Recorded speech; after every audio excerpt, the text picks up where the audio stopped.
Hello guys, कैसे हैं आप लोग। चलिए दोस्तों, मैं आज आप लोगों के लिए लेकर आ चुका हूँ परवीन इज बैक एकदम न्यू सीरीज। चलिए वीडियो स्टार्ट करते हैं। तो स्टोरी की शुरुआत में एक प्लेनेट को दिखाया जाता है जहाँ पर चारों तरफ लाशें ही लाशें पड़ी हुई होती हैं और उन लाशों के बीच एक लड़का जख्मी हालत में नीचे पड़ा हुआ होता है जिसके शरीर से खून ही खून बह रहा होता है।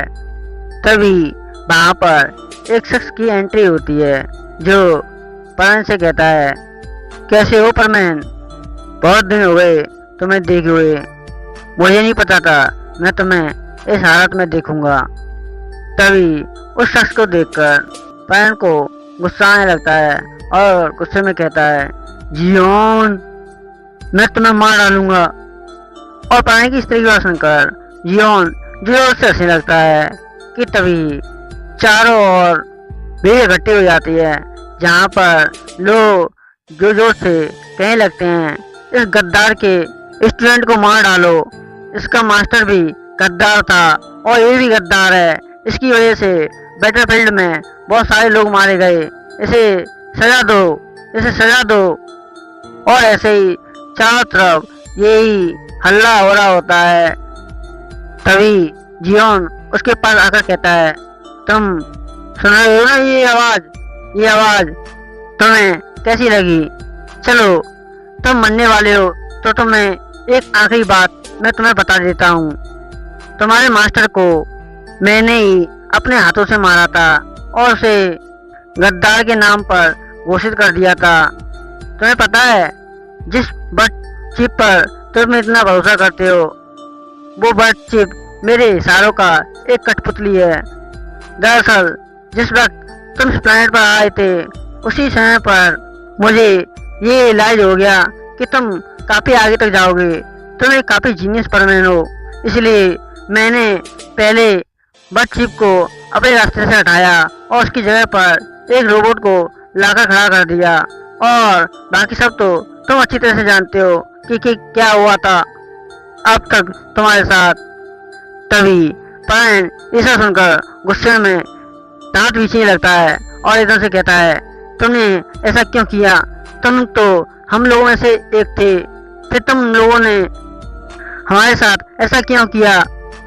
तो ऐसा सुनकर वह जोर जोर से हंसने लगता है और इधर से कहता है कि परमैन परमैन परमैन, तुम एक सीधे हो, मैं तुम्हें अपनी पार्टी में लेना चाह रहा था क्योंकि तुम्हारा टैलेंट काफी स्पेशल था बाकी लोगों से।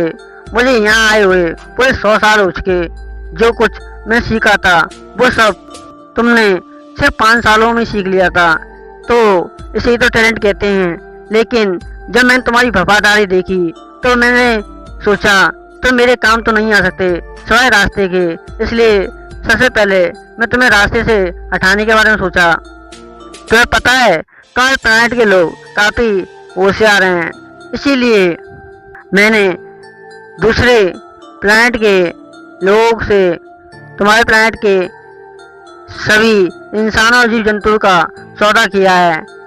पता है एक इंसान के मुझे 1 लाख रुपए मिल रहे हैं, तो सोचो तुम्हारे प्लेनेट पर इतने सारे लोगों की क्या कीमत मिल सकती है, उन सब का कैसे इस्तेमाल हो सकता है, उन सब का गैजेट बनाने में किस तरह से प्रयोग होगा, उनकी आंखें, कान, गुर्दे सब काम में है। ऐसा कोई बॉडी का पार्ट नहीं जो काम नहीं आ सकता। यहाँ रहने वाले लोगों को तो यही लगता है कि हम काफी अच्छे इंसान हैं, लेकिन तुम जानते हो कि हम कैसे हैं। चलो परमैन, तुम्हारा वक्त हो चुका है मरने का।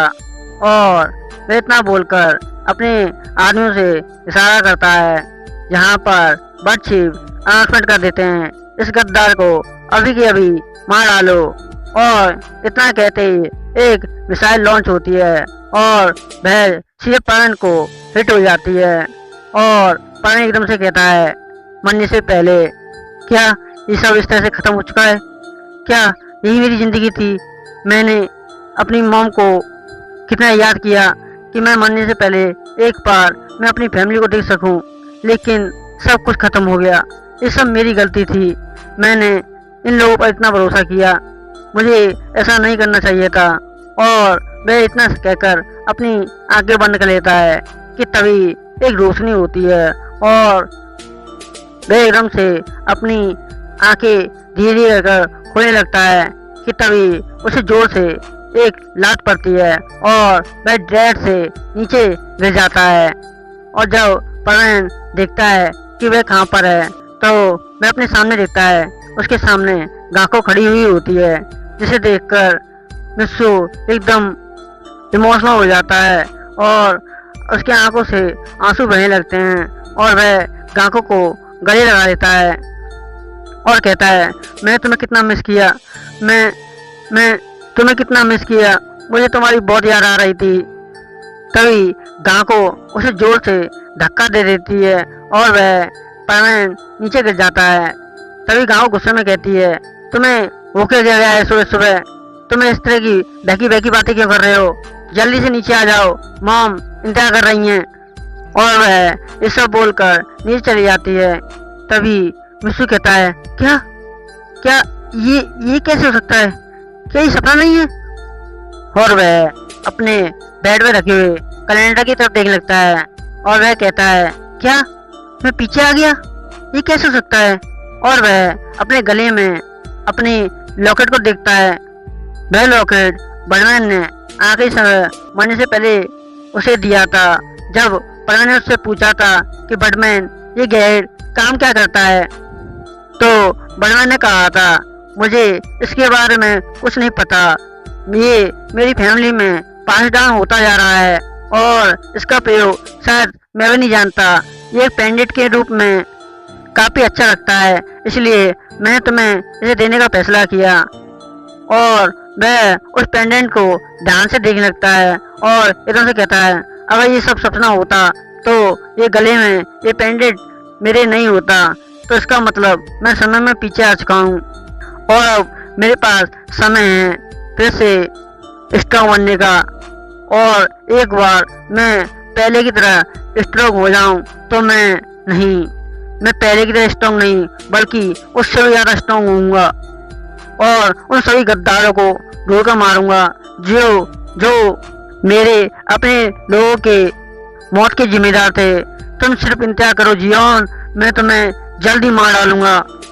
और वह सोचने लगता है कि अब मैं समय में पीछे आ गया हूँ, तब मुझे क्या करना चाहिए सबसे पहले। और वह एकदम से कहता है, मैं इस बारे में सोच के रहा हूँ, मेरे पास तो काफी समय है और अभी तो मैं परमानेंटली नहीं हूँ, मुझे उस वक्त का इंतजार करना पड़ेगा जब बर्डमैन मुझे परमानेंट बनने के लिए बोलेंगे और वही अपॉर्चुनिटी मुझे फिर से मिलेगी, इसलिए मेरे पास काफी समय है।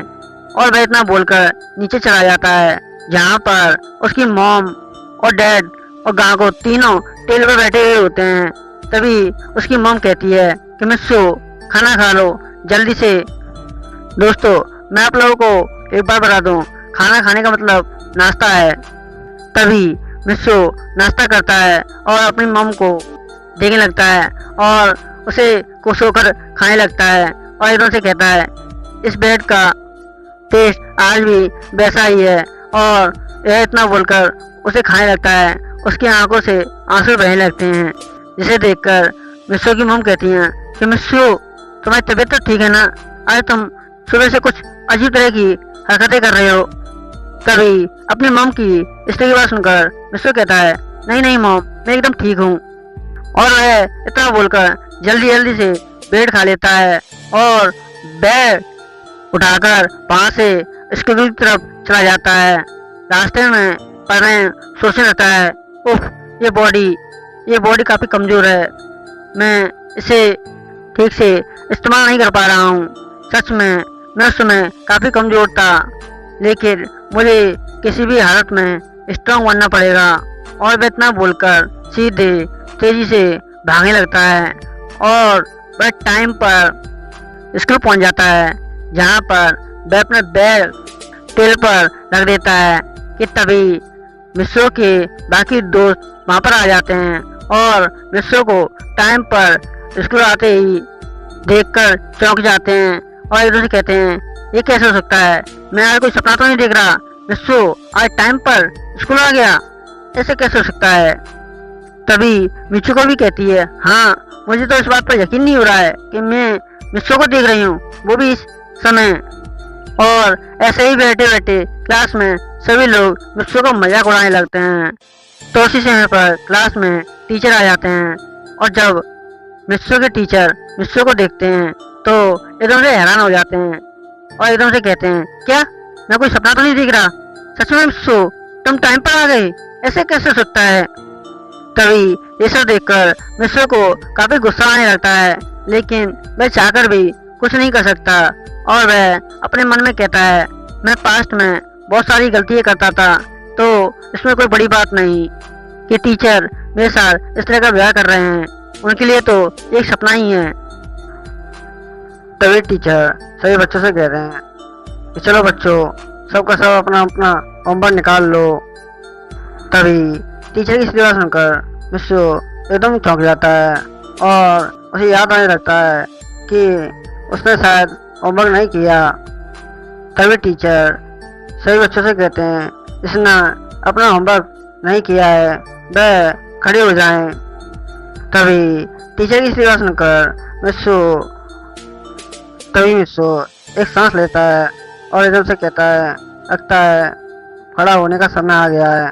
और वह ये सब बोलकर खड़ा होने लगता है कि तभी मित्सुको देखता है उसके अलावा दो और हैं जो अपना होमवर्क पूरा कर नहीं लाए, जिसे देखकर मित्सुको कहता है, ओह मुझे ये सब देखकर कुछ याद आ रहा है, लेकिन ये काफी समय हो चुका है, मुझे ठीक से याद नहीं।